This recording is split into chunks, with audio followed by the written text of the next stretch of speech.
Welcome to this video on the grid forming blueprint, where we explore the engineering transition from grid-following BESS to virtual synchronous machines, presented by Keentel Engineering.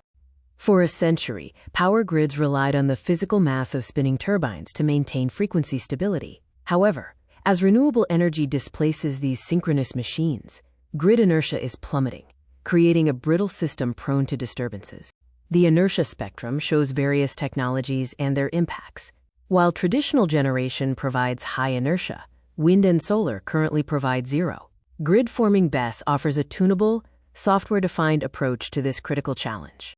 We are moving from grid-following "copier inverters" that react to disturbances to grid-forming "corrector inverters." These act as voltage sources, providing an immediate, corrective response to grid events without measurement latency.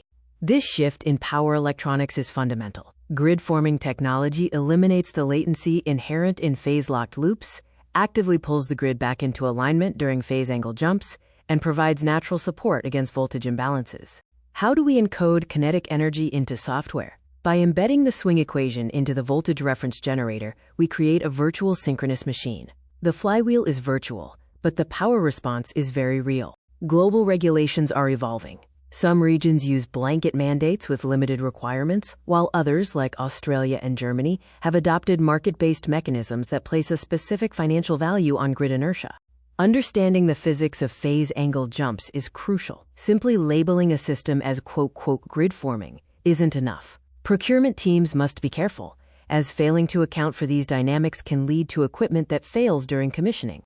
Software generosity requires hardware honesty.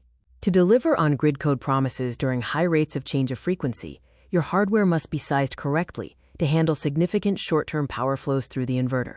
Economics are a key driver. While minimum compliance may lead to stranded assets, a strategic approach, such as installing a 25% overload boost capability, can unlock significant incremental revenue. We must also consider the degradation trap. Inertial response can cause small measurement errors to integrate over time, leading to state of charge drift. Rigorous control filtering and rebalancing are essential for accurate long-term operation. Topology matters. Sharing a winding among multiple grid-forming inverters can cause instability. A decoupled solution, using modern AC block architecture and distributed string inverters, is vital for stable voltage generation. When it comes to grid-forming assets, the model is the product. We follow a strict validation staircase, from initial paper due diligence and EMT simulation, all the way to hardware in the loop and final site testing. At Keentel Engineering, we specialize in the grid-forming transition, from interconnection compliance to advanced plant design. Let us help ensure your virtual software flywheels are backed by solid engineering.